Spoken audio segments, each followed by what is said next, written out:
नमस्कार दोस्तों, मेरा नाम है दर्पण और आप देख रहे हैं IBN24 न्यूज़। दोस्तों, आपको कुछ समय पहले हमने एक खबर दिखाई होगी जिसमें आपको आरपी वेल्टर नाम के एक अस्पताल जो कि बस्तारा टोल के पास ही है, और वहीं पर आपको बता दें हमारे साथ में गुरमीत सिंह जी हैं जो उस अस्पताल को खुद जो है रन कर रहे थे, और इन्होंने उस अस्पताल को बाकायदा लीज पर ले रखा था। लेकिन जिसके बाद जो है कुछ टर्म एंड कंडीशंस ऐसी थी जो कि उन्होंने ऑन रिटन जो है पेपर की हुई थी, लेकिन जिस पर फिलहाल जो आरपी ग्रुप है उन्होंने कहीं ना कहीं जो है गलत प्रक्रियाएं की, जिसके बाद जो है बकायदा ये सारा मामला कोर्ट में भी गया। और अभी बता रहे हैं कि काफ़ी सारे लोगों के खिलाफ जो एफआईआर है वो लॉन्च होते हुए नॉन अवेलेबल जो वारंट हैं वो निकले हुए हैं। तो यहां पर फिलहाल बात करने की कोशिश करेंगे कि क्या कुछ वो बताना चाहेंगे। वो सर, क्या कुछ कहना चाहेंगे फिलहाल इस मामले में? हमने पहले भी कवरेज की थी, आज फिलहाल क्या कुछ बताना चाहते हैं सर? हाँ, सबसे पहले नमस्कार। IBN टीम का आप लोगों का बहुत सहयोग रहा है, आप लोगों ने बहुत अच्छी कवरेज की है।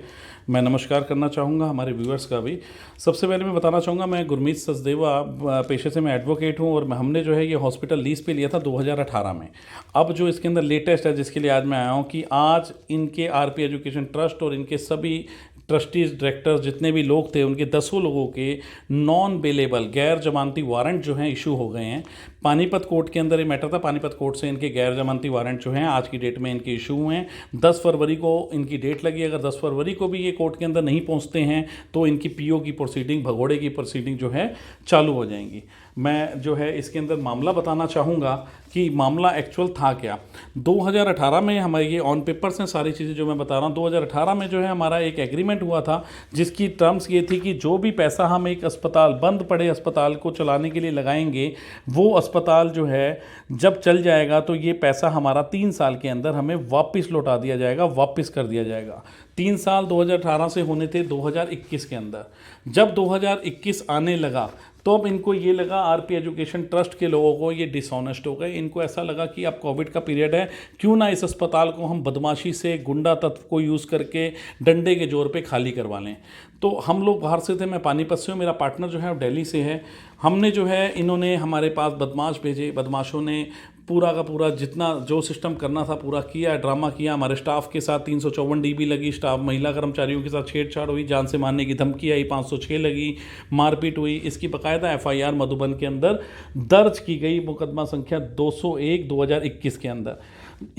जब इनको ये दिखा कि अरे ये तो एफआईआर हो गई, उल्टा दाव पड़ गया, बाकायदा अखबारों में भी कवर किया। ये उसके जो भरत सिंघल है उनकी फ़ोटो है, आरपी वेल्टार अस्पताल में बदमाशों ने स्टाफ से मारपीट, छेड़खानी की, लूटने का प्रयास किया। जब उनको दिखा कि ये मुकदमा दर्ज हो गया, अब तो जो है इनसे कुछ ना कुछ समझौता करना ही पड़ेगा, तब इन्होंने बीच बचाव करने का रास्ता निकाला और हमको एक चेक दिया कि ठीक है जी, आपके जितने करोड़ रुपए लगे हैं अभी आप फिलहाल जो है 2-2.25 करोड़ रुपए का चेक ले लीजिए, और चेक लेने के बाद जो है आगे की प्रोसीडिंग हम आगे करेंगे। ये इसके पिताजी हैं चेक देते हुए, जो उन्होंने हमें बाकायदा प्रेस कॉन्फ्रेंस हुई, बाकायदा जो है सारी चीज़ें होने के बाद CCTV फुटेज, बाकायदा केक काटा गया, और हमने जो है इनसे चेक लिया। चेक लेने के बाद तुरंत इन्होंने हमारी कंप्लेंट भी कर दी साथ के साथ। ये बहुत यूज्ड टू लोग हैं, बहुत शातिर लोग हैं, इनको पता है कि कैसे कानून को अपने हिसाब से घुमा लेना है। इन्होंने DSP ऑफिस में कंप्लेंट कर दी, जी हमारा एक ब्लैंक चेक गुम हो गया। जब ब्लैंक चेक गुम हो गया तो DSP साहब ने कानून दूध का दूध और पानी का पानी कर दिया। दूध को उन्होंने अलग कर दिया, पानी को उन्होंने अलग कर दिया। उन्होंने ये लिखा कि बोथ द पार्टीज की स्टेटमेंट के ऊपर इंक्वायरी हॉस्पिटल स्टाफ से, आई विटनेसेस से, PNB बैंक के रिकॉर्ड से, व्हाट्सएप से, CCTV फुटेज से ये साफ पता चलता है कि ये चेक चोरी नहीं हुआ, और जो साइन है वो भी फॉर्ज नहीं है। इसका मतलब जो कंप्लेंट दी गई थी वो गलत थी और उसके ऊपर कोई लीगल एक्शन नहीं बनता। इसके अलावा पार्टी 1 की उन्होंने false criminal case against party number 2 हमारे खिलाफ किया, जो इन्होंने लीगल प्रोसीडिंग डिफरेंट कोर्ट में ये यूज़ करने के लिए बहुत ऐसा इस्तेमाल वो करते हैं। पार्टी नंबर 1 ने given false information to police department to make department use its lawful power to cause injury and annoyance to party number 2, thus ground for proceeding of section 182 IPC is made out. मतलब DSP साहब ने ये report दी कि भाई 182, मैं recommend करता हूँ 182 होता है किसी की गलत सूचना देना, किसी झूठे को, किसी को झूठ फ्रेम में फंसाने की कोशिश करना। उसके बाद हम हाई कोर्ट में चले गए, स्टे ऑर्डर लग गया, हॉस्पिटल के ऊपर स्टे हो गया। स्टे ऑर्डर में भी ये सारी चीज़ें साफ साफ आ गई कि जो रिस्पोंडेंट्स हैं, रिस्पोंडेंट मतलब आरपी ग्रुप जो है डिसऑनेस्ट हो गया था और उन्होंने जो है बदमाश भेजे थे, उसमें गुंडा एलिमेंट्स की एफआईआर हुई थी। इसके अलावा जो है उन्होंने एक चेक इशू किया था, ये नंबर 2 करोड़ रुपए का, 2 करोड़ 12 लाख रुपए का, but the same was return unpaid. ये साफ साफ कोर्ट के ऑर्डर में भी है। सेशन कोर्ट का एडिशनल डिस्ट्रिक्ट सेशन जज हमारी अपना सेशन कोर्ट ने, ऑनरेबल सेशन कोर्ट ने ये ऑर्डर हमारा पास किया। उसके बाद जो है ये लोग हाई कोर्ट चले गए, कहते जी ये इतने लोगों के खिलाफ 10 लोग हैं, इसमें भरत सिंघल है, राजीव सिंघल है, मधुर सिंघल है, आरपी राजपाल सिंघल है जिनके नाम पे आरपी है, मोनिका सिंघल है, धर्मचंद है, अनुज सिंघल है, या फिर मोनिका सिंघल है एंड सुमित्रा सिंघल है। इन्होंने बोला जी ये तो सब ठीक है, लेकिन हमारे 3 लोग अनुज सिंघल, ममता सिंघल और सुमित्रा सिंघल तो हमारे आरपी एजुकेशन ट्रस्ट का हिस्सा ही नहीं है, इन्हें क्यों पार्टी बनाया गया। इसके लिए ये हाई कोर्ट चले गए। हाई कोर्ट में भी इन्होंने एक झूठ सबसे बड़ा ये बोल दिया जी ये तो 3 लोग हमारे आरपी ट्रस्ट का हिस्सा ही नहीं है। बाकायदा CRM नंबर 34657 2022 का ऑर्डर है। हमने RTI में जवाब मांगा, इनका एक कॉलेज है RPIT, हमने all India council of technical education जो इस कॉलेज को चलाते हैं IICT, उस संस्था से हमने जवाब मांगा कि RPIT के डायरेक्टर कौन है, इसका स्टाफ का हमें ब्यौरा दिया जाए। हम बिल्कुल शॉक हो गए। अनुज सिंघल, ममता सिंघल, सुमित्रा सिंघल ये तीनों जो हैं वहाँ पे इनके स्टाफ का, इनके डायरेक्टर्स का, इनके आरपी एजुकेशन ट्रस्ट का हिस्सा हैं और 2022 तक अभी तक वो लोग इसी ग्रुप के अंदर। इन्होंने इस प्रकार की concealment of fact high court में भी किया, जिसके खिलाफ अब हमने वहाँ पे भी दावा डाला है। बाकायदा भरत सिंघल ने एक एफिडेविट दिया हुआ है AICTE को कि ये तीनों लोग जो हैं इसका हिस्सा हैं, और AICTE का साफ रूल है कि अगर कोई भी डाटा झूठा पाया जाता है तो क्रिमिनल केस भी फाइल होगा और आपकी मान्यता भी रद्द कर दी जाएगी। उसके बाद जब हमको ऐसा लगा कि भाई हमें जांच करनी चाहिए, कहीं हम गलत तो नहीं फंस गए, तब हमने इनकी जब जांच की इन आरपी ग्रुप के बारे में तो हमें पता चला एक FIR हमें मिली 7/12/2020 की, 420 68 71 की, जिसमें PC एक्ट भी लगा हुआ है, जिसकी जांच CBI कर रही है। स्टेट बैंक ऑफ इंडिया के साथ इन्होंने एक एलिज्ड फ्रॉड किया है, जिसमें बासमती आरपी बासमती राइस, अनुज सिंघल, राजपाल सिंघल, सुमित्रा सिंघल, भरत सिंघल, यही जो सभी आरोपी हैं इन सबको आरोपी बनाया, और लगभग 220 करोड़ रुपए का ये ठगी का मामला है। 220 करोड़ रुपए का एक स्टेट बैंक ऑफ इंडिया के साथ है। तब हमें क्लियर हुआ, हमने कहा जी हमारा तो 5-7 करोड़ का है, ये तो स्टेट बैंक, हमारे भारत सरकार, हमारी सरकार के साथ भी चीटिंग है। तब हमने जब और थोड़ा सा इसको इंक्वायरी किया तो इनके RPIT कॉलेज की जो इन्होंने लिस्टें दे रखी हैं टीचरों की, उसमें ये दिखाते हैं जी हमारे 60 70 टीचर हैं। जब हमने एक्चुअल जांच करी तो 60 में से 20 टीचर हमें एफिडेविट दे चुके हैं अब तक कि भाई हमने तो वहाँ से जॉब छोड़े कई साल हो गए हमारा, लेकिन नाम अब तक इस्तेमाल किया जा रहा है।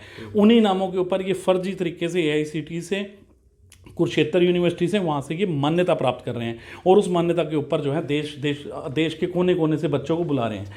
अपने मैंडेटरी डिस्क्लोजर में ये लोग साफ साफ लिखते हैं जी हमारा ये मैंडेटरी डिस्क्लोजर है 2021-22 का, आपको इनकी वेबसाइट पे दिख जाएगा। Percentage of student passed with distinction, मतलब 20% स्टूडेंट हैं जो इनके डिस्टिंक्शन से पास हैं। कुरुक्षेत्र यूनिवर्सिटी से जब हमने लेटर मांगा कि जी डिस्टिंक्शन का मतलब क्या होता है, तो कुरुक्षेत्र यूनिवर्सिटी ने बोला कि BTech स्टूडेंट्स के अंदर डिस्टिंक्शन नाम का वर्ड इस्तेमाल नहीं होता। ये कुरुक्षेत्र यूनिवर्सिटी से RTI में हमने जवाब मांगा, तो ये कहीं ना कहीं चीज़ों को बदल रहे हैं ताकि जो है बच्चे बहला फुसला करके दूसरे कोनों से इनके पास आकर के एडमिशन लें और यहाँ पर फंसते रहें। और फिर उसके बाद जब हमने पानीपत कोर्ट, ये आज की खबर है, पानीपत कोर्ट ने आरपी एजुकेशन ट्रस्ट के 10 ट्रस्टियों की गैर जमानती वारंट निकाले। आज की खबर जो पानीपत में हुआ है मामला, जब ये खबर चली, जब ये खबर आई तो इन्हीं के ही कॉलेज के एक डायरेक्टर साहब ने मुझे मैसेज किया कि मैं भी चाहता हूं कि वो अरेस्ट हो जाएं। उन्होंने मेरे भी 1 करोड़ रुपए AICTE के नॉर्म्स के हिसाब से, पे स्केल के हिसाब से क्लियर नहीं किए।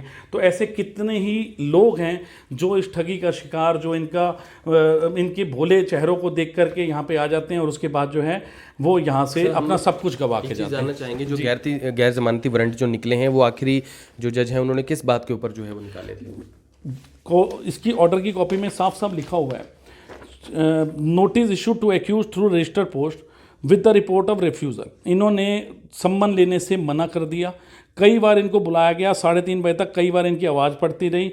अब no wait is justified, let non bailable warrant against all accuse be issued for that. पेशी पर कोई नहीं पहुंचता, पेशी पे इनके कोई नहीं पहुंचता, क्योंकि ये जो है इनका अब अगली डेट पे ये आकर के कह देंगे कि जी हम तो वहाँ पे हमें सम्मन मिले ही नहीं। अगर सम्मन मिले ही नहीं तो ये हाई कोर्ट में कैसे चले गए ये कहने के लिए जी मुझे तो इस केस का पता नहीं। ऑलरेडी ये हाई कोर्ट में दावा डाल चुके हैं कि हमारे 10 लोगों के खिलाफ नहीं, 3 के खिलाफ होना चाहिए, तो बाकी 7 लोग तो यहाँ पे आ जाते हैं। तो इन्होंने कानून का मजाक उड़ाया, क्योंकि इनको ऐसा लगता है कि अभी तक जो हमने मार्केट से पता किया, इनका मॉडस ऑपरेंडी ये होती है कि 10 रुपये किसी से ले लिए, उसके बाद जब पुलिस केस हो गया, कोर्ट की सेटलमेंट हो गई, तो 2 रुपये, 4 रुपये, 5 रुपये में सेटलमेंट कर ली। अब तक ये ऐसा चलाते आए हैं, परंतु इनको पहली बार ऐसा लगा कि भाई कानून नाम की कोई चीज़ होती है, कानून से बढ़कर हमारे देश में कुछ नहीं है। तो यहाँ पर आपसे अपील करेंगे, इस वीडियो को आप शेयर जरूर करें। हालांकि जो दूसरा पक्ष है उन्हें संपर्क करने का प्रयास जो है वो कर रहे थे, लेकिन संपर्क हो नहीं पाया। लेकिन फिर भी उनके लिए जो उनका पक्ष है वो खुला है, वो अपनी बात रख सकते हैं। लेकिन फिलहाल यहाँ पर साफ तौर पर कागजी जो सारी कार्रवाई है वो आपने देखी है, और बाकायदा ये भी बता रहे हैं कि वो इस मामले में काफ़ी समय से, क्योंकि पहले भी हमने आपको ये अपडेट दिया था, तो इस बार ये अपडेट आया है सामने की जो उनके खिलाफ गैर जमानती जो वारंट हैं वो पेशी के ऊपर जो है बार बार ना पहुंचने की वजह से वो निकल चुके हैं। तो आपसे अपील करेंगे इस वीडियो को ज़्यादा शेयर जरूर करें। फिर जुड़ेंगे Abbey24 के ऊपर, तब तक के लिए जय हिंद। अब यहाँ तक आ ही गए हैं तो हमारे चैनल को सब्सक्राइब जरूर करें और नीचे दिए गए बेल आइकन को जरूर दबाएं, ताकि हर खबर सबसे पहले पहुंचे आप तक।